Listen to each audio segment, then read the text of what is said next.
Passport Mommy with Michelle Jerson. Motherhood is both amazing and difficult at the same time. The Passport Mommy, Michelle Jerson, is here to share in your journey. It's amazing. It really is, just watching them grow and see how much change and how much they learn just without the filters around them. Joining you on your greatest adventure, here's Michelle Jerson, the Passport Mommy.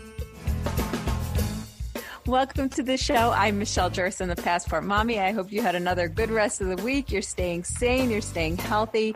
But you know, one thing we don't talk about a lot is how we're keeping our businesses going during this pandemic. And I have to tell you that I am barely getting by with my business because most of my day is spent watching my two children, my 3-year-old and my 1-year-old, and my husband's working out of the house, his full-time job. So I don't get much time to work on my business at all. So how do you keep your small business thriving during this time, whether you have 1 hour a day or whether you have 12 hours a day to work on it, because it still can be challenging. So today I have with me Russell Brunson. He is the best-selling author and CEO of the $100 million software company ClickFunnels. Hi, Russell. Thank you for joining me. Hey, thanks so much for having me. Sure. So tell me what a lot of businesses are going through just nowadays, the challenges that they're facing. You know, most companies, they rely on traffic to we talk about traffic online, but offline traffic, like people driving past their storefront or foot traffic, people walking past them and seeing their location and walking in. And a lot of businesses have been built off just, they have a store there and they're waiting for people to come in and find them. And now that there's so many stay-at-home orders and things like that happening, people aren't getting out. And so they're not getting the traffic to their companies. And so everything's drying up.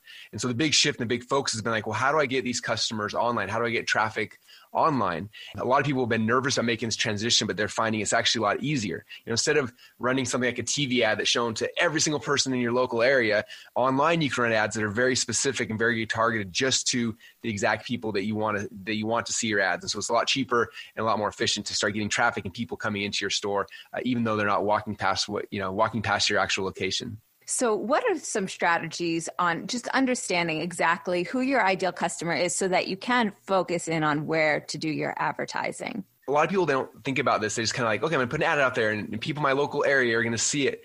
The thing that's amazing about the internet is we can target so well. Like that's why it's so cool. For example, I've got a friend who's a dentist and she was running dental ads all over her hometown and it was costing a ton of money trying to get patients in. And I asked her, I said, look, instead of trying to target everybody, like who is your dream customer? Like if you could identify like of all the people that come in here, what customers are the best for you? And she thought for a while, and eventually she said people who are coming in for Invisalign, they have the highest profit margins and things like that. I said, okay, well, what do we know about those people? Like, let's write that down on a piece of paper. And she said, okay, well, I know that they make about this much money per year. They live in these neighborhoods. And she had, all the things that she had written out about her dream customer. I said, okay, now let's only target those people. Let's turn off all the other ads and only target those people. And let's make them a special offer specifically for Invisalign and let's target them. And so she did that. And because she was only targeting a super small segment, her ad costs dropped down to like 10%. But it was the exact message that those people wanted to see. And right now she gets between 10 and 20 brand new Invisalign clients per week coming in, and it's literally transformed her whole business. And so that's the thing to understand is if you figure out who your dream customer is, it's really easy to find them online and get your message out in front of them. Right. And I would say that on the flip side, too, for brands who are looking to advertise, like let's just give an example for my show. Let's just say if there was a stroller company, you want to target a show is specific to moms as opposed to just that big, broad outreach, even though there might be a channel. Let's say you go to a network that has a huge reach. If it's not really targeting what you're looking for, it may not be that beneficial. Oh yeah, I'd much rather go for a smaller reach, but the exact customer I'm looking for than millions of people hearing it for sure. Right. So how can an entrepreneur discover where their audience is congregating? Most small business owners, entrepreneurs, they create a business, they put it out there, and then they think kind of like the movie Field of Dreams, like if you build it, they will come. And they wait for people to come to them. And unfortunately, especially online, that doesn't happen. You put a website, nobody knows it's there. So you actually have to go out and find those people. And so earlier we talked about the first step is figuring out who your dream customer is. The second step is figuring out, okay, where are these people congregating? And that's one of the other cool things about the internet. If you think about it, like all business owners, or not, like all people, we congregate online based on things that we're excited by, right? Things we're interested in. So like my wife, for example, is into fitness. And so she visits a lot of different fitness blogs, and then she listens to fitness podcasts and watch fitness videos on YouTube. And so if you're trying to target someone who's interested in fitness, you just got to think like, where are the websites that those people are already congregating on? Sometimes people think we have to go and generate traffic, but we don't. We have to figure out where's traffic already at. Now, maybe your business isn't looking for fitness people. Like you say, you're looking for mommies, or you're looking for finance, whatever your thing is. You have to figure out where those people congregate, where their attention already at. What are the blogs they're reading? What are the Facebook groups they're in? What are the podcasts they listen to? And you find those things, and then you do go and you get your message and put your hooks out in front of them to get their attention so you can tell them your story. And so that's kind of the process, is identifying who's my dream customer, and then where are they hanging out. Let me go find those spots, and I can go jump into the conversation and get them to come back to my website. Right, exactly. Now, I know some of the basics when it comes to driving people towards your website is Google AdWords and all of that. For those who are just starting out, though, or maybe even those who are a little more experienced, what type of marketing tactics do you recommend? Yeah, my team here, we call them hooks. How do we throw out hooks to get someone's attention? So we figure out who's our dream customer, where are they congregating. Next step is, how do I get my hook to grab them and pull them to me? And so I always picture my dream customer, especially during quarantine. They're at home, sitting on the couch, bored out of their mind. They're on their cell phone, and they're on Facebook or Instagram. They're swiping, they're scrolling, just hoping to find something to grab their attention, right? So our job as small business owners is to go out there and to grab their attention just long enough that we can tell them our story. And so for me, for a long time, I was like, well, how do I do that? I don't know. And I thought I had to hire a big production company to make videos and commercials and things. And we actually tried that, didn't have much success. And it came back to, eventually I was like, I'm just going to make an ad on my phone. So I got on my iPhone, I clicked record, I started recording little ads, and they worked really, really good. And so for me, like, what I'm trying to do is I'm trying to figure out, like, what's a hook I can grab and get someone to stop them their scrolling so they can listen to my story. And these things don't cost a lot of money. For example, I pay my kids $1 for every video they help me create. So my production budget per ad is $1. And we walk around and we try to find, like, what's something that's going to grab someone's attention. So the other day we were downtown, and we walked by this hotel, and in the lobby, there was this big, huge green rhino. I don't know why it was there, but this big green rhino. And I was like, I bet you if someone saw that in their newsfeed, they'd stop, like, what is that rhino? So we ran inside the lobby, pulled our iPhone out, had my kids click record. The audio was horrible because it was so loud in the lobby of this hotel. Right. I was like, hey, my name's Russell Brunson. I'm standing here in front of this huge green rhino because I want to tell you a story about my new product. And I went and talked about my product. And that little 1-minute video ad has been seen now by over 1 million people. It sold tens of thousands of copies of my book. And wow. It was just a little simple thing like that. And so it's as simple as just looking around your environment, like, where can I use my phone to make a little ad to grab someone's attention, and then just show that to the people that are most likely to buy your product. And it becomes really, really fun. Like my kids and I, it's one of our things now, is just, they're always trying to figure out, Dad, we can make an ad over here. We're at my daughter's soccer game. She's like, Dad, I'm going to do a kick in the background, make it ad while I'm doing my flip kick or whatever. I'm like, okay. And we got that as an ad. And it's just, it becomes really, really fun. That is fun. So once you have your ads, where do you go to post them? Yeah, so there's a lot of different platforms, obviously. The big ones that people are familiar with are like Facebook and Instagram and YouTube. Those are some of the biggest ones. And so that's where we usually start with. But on top of that, we also take those ads to everywhere that our dream customers are congregating. So we'll put that ad on people's blogs. We'll buy ads in people's podcasts. We'll go to people's YouTube videos and show those ads as well. And so it's kind of figuring out where your customer's at and putting those ads, those hooks out in front of them anywhere you can to grab their attention. And the goal of that is to grab their attention just long enough that you can tell them your story about your product and your service, and then redirect them back to your website. Okay, great. So for people who are just starting out and maybe they're overwhelmed with even just putting together a website, or maybe they're in a business where they're trying to put together something where people can buy and it's an informational type thing that they could, continue to buy and get revenue from. What are some steps that they could just use to start with that?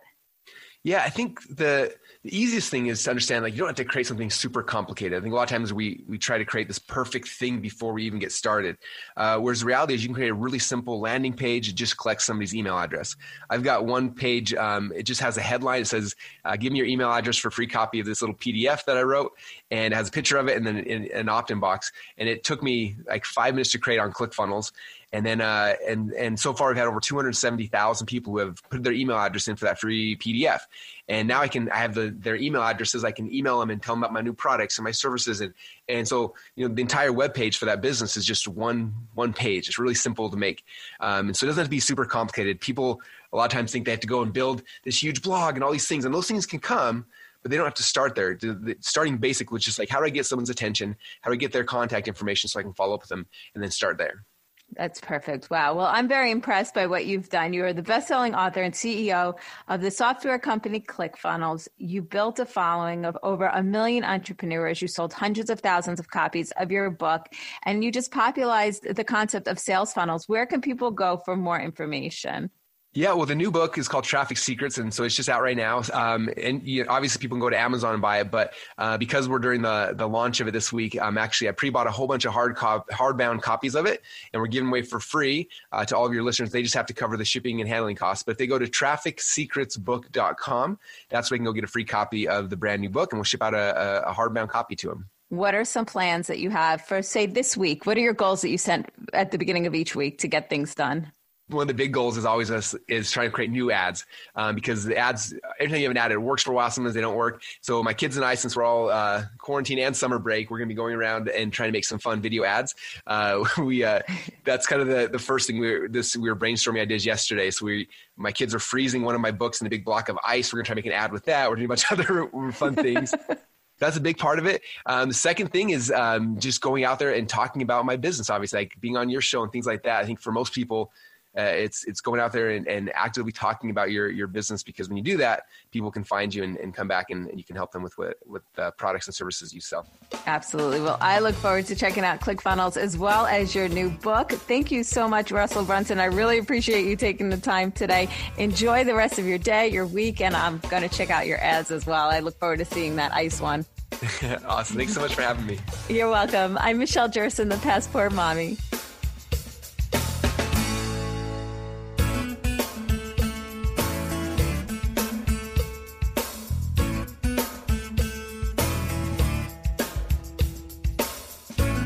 Motherhood is a journey. Joining you on your greatest adventure, here's Michelle Jerson, the Passport Mommy.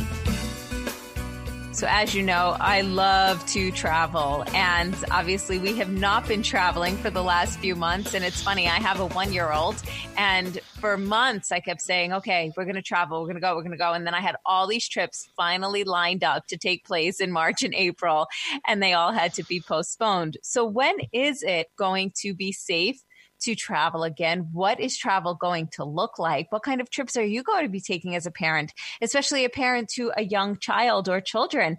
So today I have with me Juliette Parachon. She is the co-founder of Bebe Voyage. She is a mom of 2. She has a 6-year-old and a 3.5-year-old, and she is French American, loves to travel. She grew up in New York. She met her husband in London, where their son was born. And so I'm sure that you are missing traveling as well, Juliette. Hi.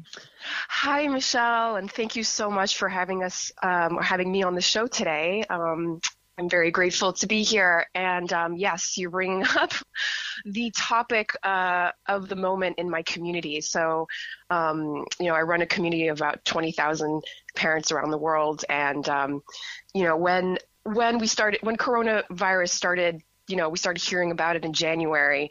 Immediately became a conversation in my community, because it's a global community. People travel all around the world. And so immediately people were asking, okay, well, already there were questions of whether to cancel the trips to Asia. And then after that, trips to Europe. And then, just kept coming. And, I have an amazing community manager and team there who were just like, how do we manage all of this? It just became like a whole new beast, this conversation around whether it was safe or not to travel. And it's, as we have evolved, as things have evolved through this pandemic, it's and we came into lockdown, the question, no one really knows how to answer this question exactly. And now that restrictions are lifting in different parts of the world, there are different answers for different people. And depending on who feels, it's also kind of becoming a bit of a personal decision. And it's complicated, and we're seeing the world we're living now. We've got a lot of tension going on, as we know, many different, all over society. And right now, within my community that's about travel, the question is, should we or should we not travel? And it's not an easy one to answer at all. And it's really coming down to what do you think is safe for you and your family? Do you think you're going to get on an airplane? You think you're going to keep it local? So I'm definitely keeping it local for the summer. Well, I mean, domestic, we'll put it that way. I'm in Chicago. And so one thing that I think, I'll tell you about my summer, and I think this is how I'm thinking, like maybe the trends are going to be. But I see this with the people in my community. One of the things is this is a very American thing, but especially with people who are like our global community, but a lot of people don't live where their family lives. And so one of the big things is the first thing I'm going to do when I come out of lockdown is go see my family, my parents, my siblings, uncles and aunts, whatever.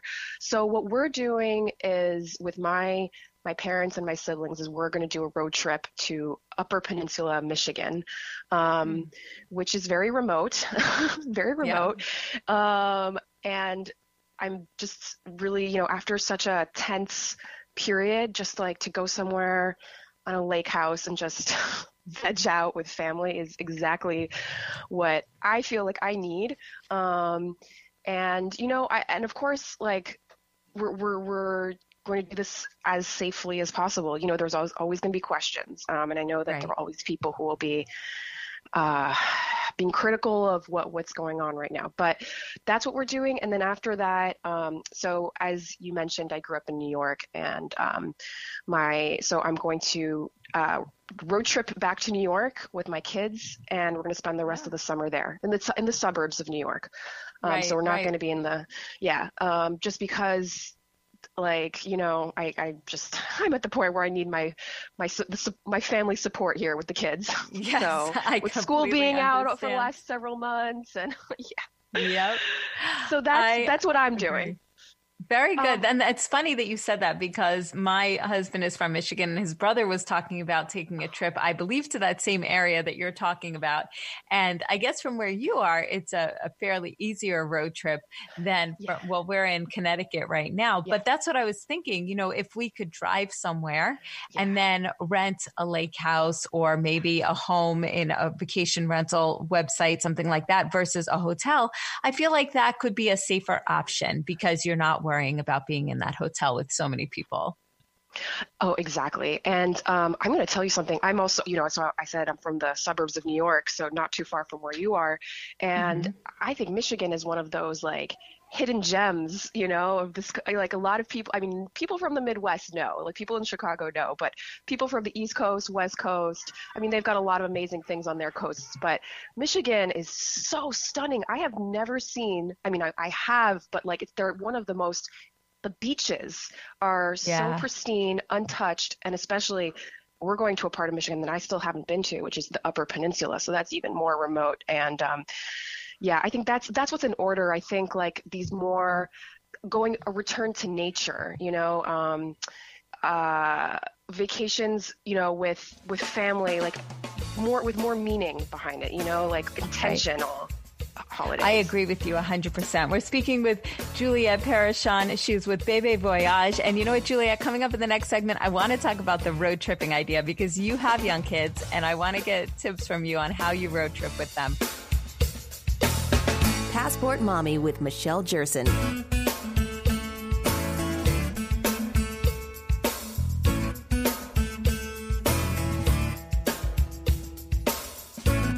Motherhood is a journey. Joining you on your greatest adventure, here's Michelle Jerson, the Passport Mommy.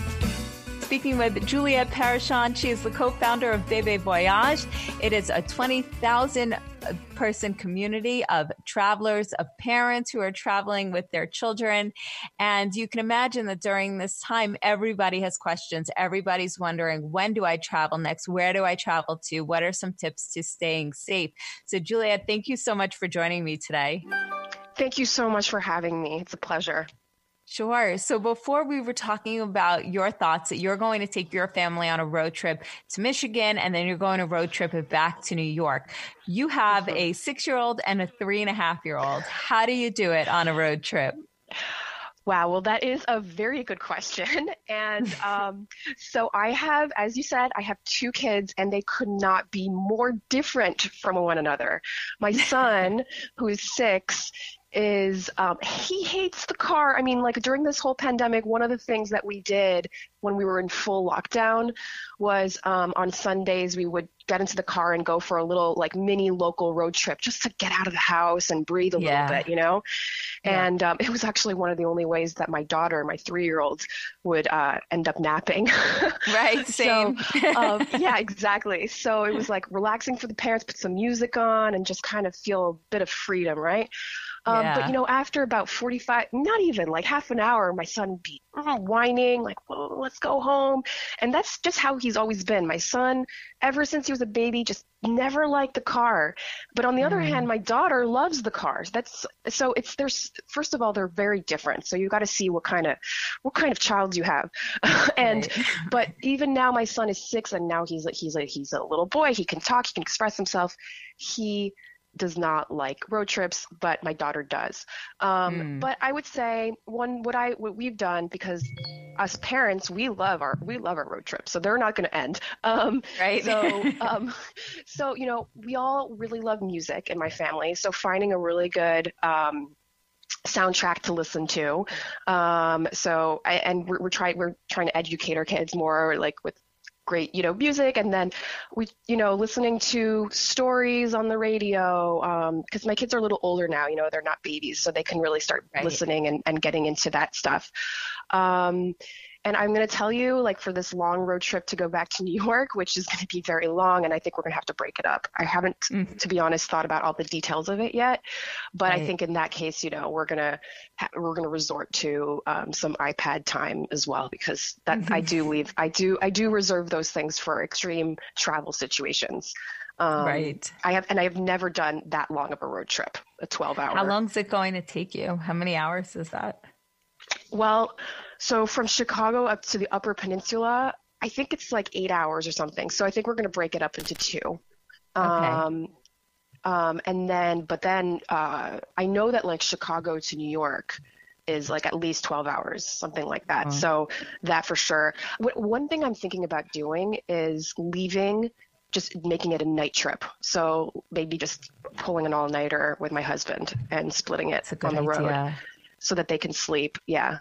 Because my son is going to go crazy in there. Right. I just know him.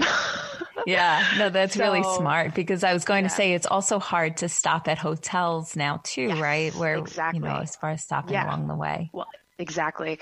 So yes, I need to study it a little bit more, but what my gut is telling me is like, let's leave at, you know, 8 p.m. and just drive all night. So that's my thought. Yeah. But, you know, my husband's going to hear this and he's going to be like, excuse me? So we'll see. Yeah, so there's a lot of winging it going on right now. Yeah, no, I give you a ton of credit, because I've had high hopes. I'm like, let's just take a road trip. Let's go somewhere. Let's get out. Yeah. My husband's like, absolutely not. I'm like, why not? What else are we doing? But that being said, my kids are 3 and 1. And so I don't know. Oh, yeah. I'm not sure. You're in the thick of it. Yeah.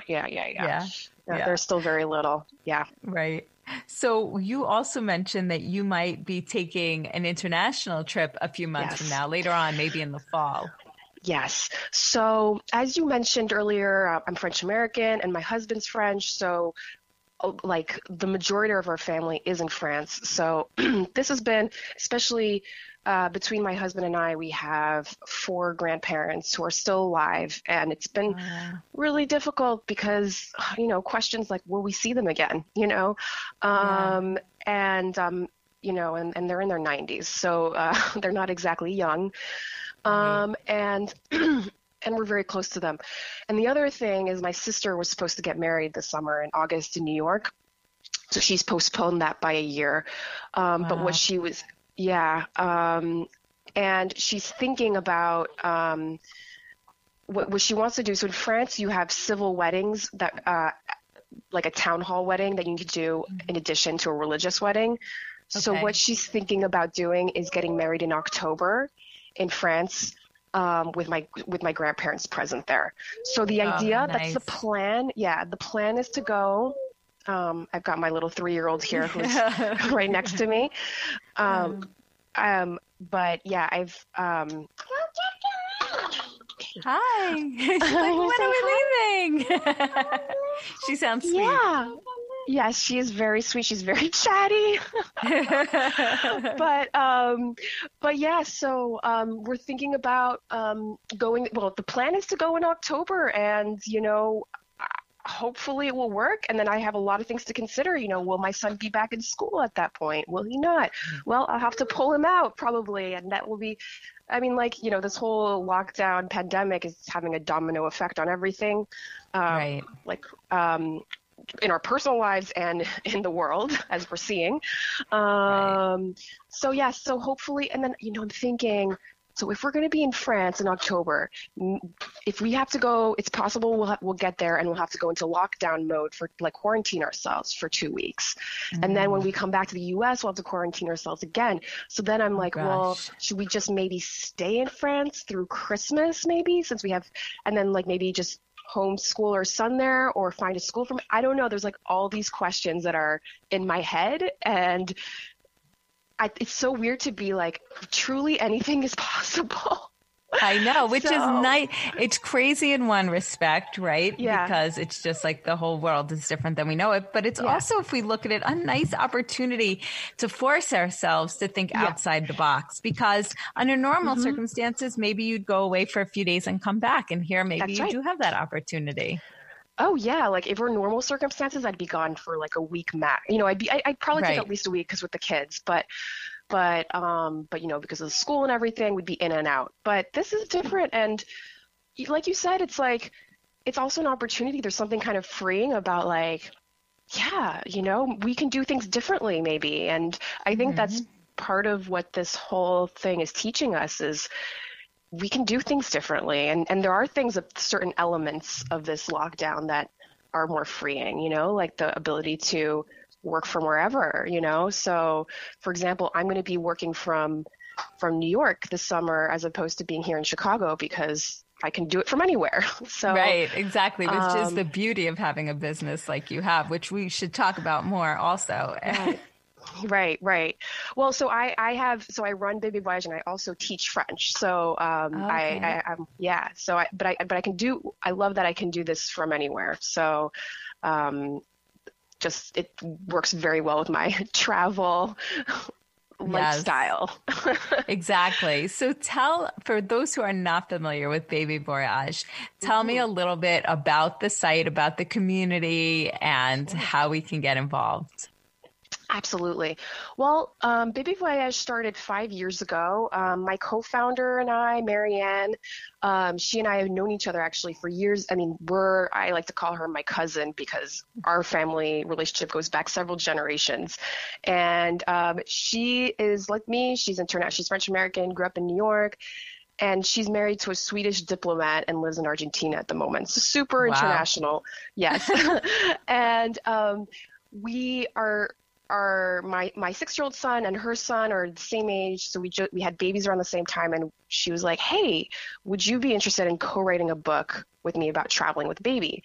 And I was wrapping up my maternity leave, and I was like, yeah, that sounds great. I love the travel space. I love to write. Perfect, And as we started exploring the idea, basically one thing led to the next. Before we knew it, so we wanted to create a website because we were like, we need to create an audience. And then we were like, well, let's create a Facebook group just to see what our audience wants, to get a sense. And our Facebook group, which is called Club Bébé Voyage, blew up very immediately. And today we're around 20,000 people. And our mission was always about bringing the world together, making the world feel like a smaller place.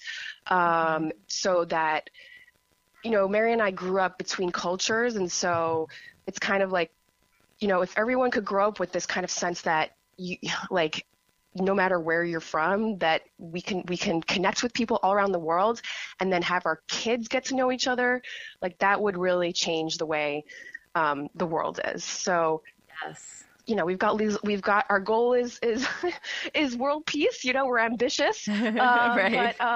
But we're trying to do it in our way. So, especially so interesting with everything that's been going on with the lockdowns. One of the things that we did right away was create a pen pal network, which in many ways, was getting to the core of our mission in a way that we weren't before, because now we're really connecting the kids.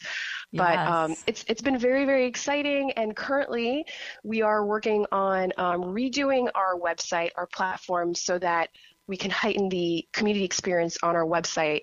And we're going to have ambassadors with very detailed profiles about what you can and can't do in their locations. We're going to have the whole pen pal network. We're going to have access to really expert content on anything touching our audience, whether it's really related to, like how to travel on a plane or, car seats and whatnot, to how to raise a more global child and things of the moment. So, so there's a lot going on, and I would say to get involved, I would say the easiest thing to do is to go on our website and register on our newsletter so you could stay up to date with what's going on, and then join our community on our website when we launch it. And even more immediately, you can always join Club Bébé Voyage on our Facebook group, which is highly, highly active. So I have to ask, for somebody, I admire you and Marianne very much for launching this business and attracting such a large audience so quickly. How did you get out there, and just how did you get people to know that, hey, we're here, check us out? Okay, well, so we created the group in 2015, about exactly 5 years ago, which is nuts. And so, between Marianne's a few years older than me. She had a lot of mom friends already. So she's very international, like I said. So, and then we thought about every single friend we knew who was a mom, and we emailed them all to let them know that we were launching this thing. And then I even thought about, and then I was like, okay, I want to make sure this is really global. So I thought about all the people I knew. So I was like, okay, I know this person in Australia who had a baby, and this person who I met when I was traveling who had a baby. And I reached out to all of these people, and that's how I made sure there were people all over the world in it. And then honestly, and then it snowballed. So then immediately, I think the other thing is, I think we were one of the first groups on this topic to be created. And it was when groups were kind of still newish, or was still a newer thing back then. And so when we created it, then people were like, oh, this is great. And then they invited their people in, and I couldn't believe it. I really thought it was having worked in the digital space for a number of years before that, I was like, there's going to be a lot of outreach that I'm going to have to do around this. And I did a little bit in the beginning, but it was very I just reached out to basically everyone I could possibly think of who would need this sort of space to discuss their travel adventures or whatever.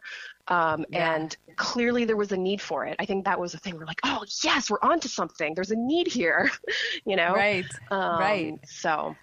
Well, that's amazing. I think you're incredible. And so we have one segment left. I would love to talk to you more about just what it's like to run a business while you're raising your two young children, and also just maybe some of your favorite places to travel to when things do get better. We're talking with Juliette Parachon. She is the co-founder of Bébé Voyage. Definitely check out their Facebook page, their website, and we're going to chat a little bit more in just a few. I'm Michelle Jerson, the Passport Mommy.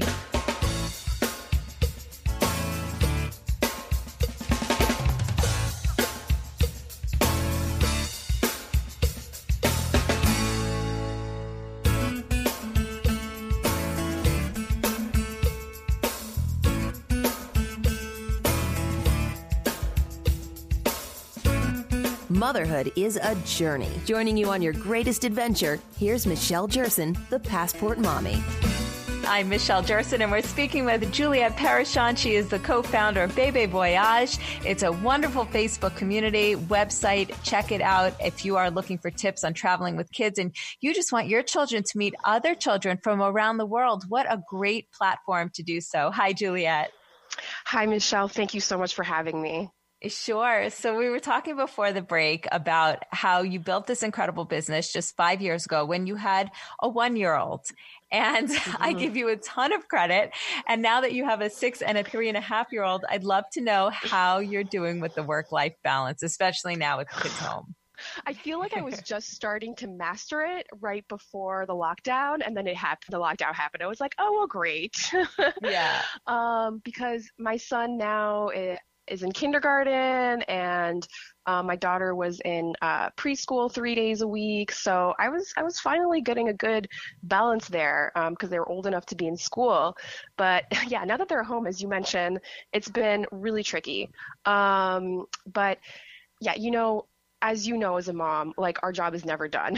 And like, even when we have someone help, like a nanny or something, our job is still not done because, whatever, like that, especially if we're home, right? If we're home, then the kids know that mommy's home and let's go talk to mommy instead of the babysitter. Right. Exactly. So I think part of it has just been like accepting the fact. And also I think one thing that's been really nice, one of the nice things that's come out of everything that's been going on is people have been really, really a lot of empathy and like understanding around the fact that, yeah, like I'm a mom and I have 2 young kids and they are home and like they might pop up, in my calls or on this podcast, right?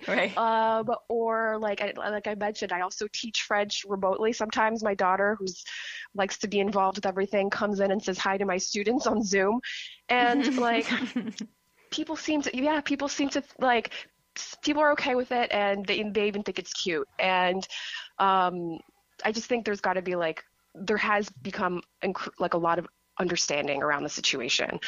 But yes, I will tell you though, when I was like you, my kids were 3 and 1.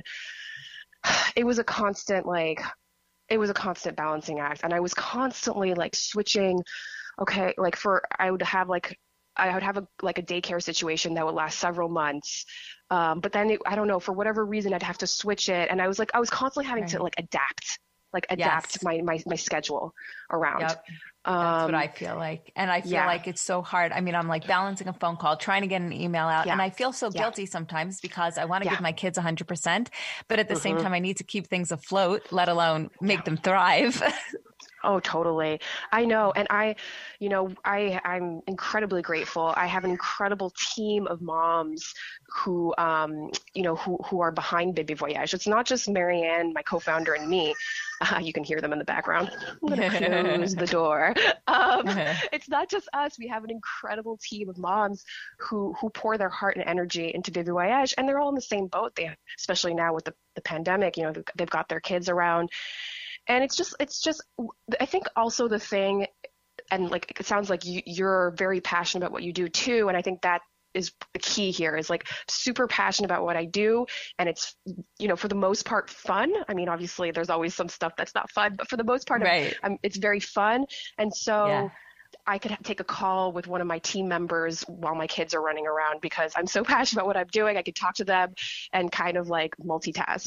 I mean, I've also just become the queen of multitasking. I know that like I was on the phone with one of my my amazing team members a little while back, and she was like, well, on this call we had a strategy call, and on that call she like prepared the lunch boxes and like made the beds and like she did all of it at the same time. And I was like, yeah, that's what a mom does. Yeah, exactly. And if anything, if anybody's listening, if any dads are listening, or anybody who's not a mom yet is listening, you should know how much we multitask. And you're absolutely right, it is such a skill in and of itself. So we have to wrap. It's been so good talking with you, Juliette. Tell everybody again where they can go to become part of the Bébé Voyage community. Bébé Voyage, BEBEVOYAGE.com. The website is going to be in July, a whole new thing, but you can go there, check out our content, register for the newsletter so you can stay up to date. We also have a very active Facebook page called Club Bébé Voyage, and on Instagram we are at Bébé Voyage, BEBE.VOYAGE, and over there we have incredible takeovers by our ambassadors. We're going to be doing more lives. So yeah, we're all over on all the platforms. Juliette Parachon, I look forward to talking again soon and hearing about your summer travels and how your road trips go. I'm Michelle Jerson, the Passport Mommy. Enjoy the rest of your day. Stay safe and stay healthy and sane.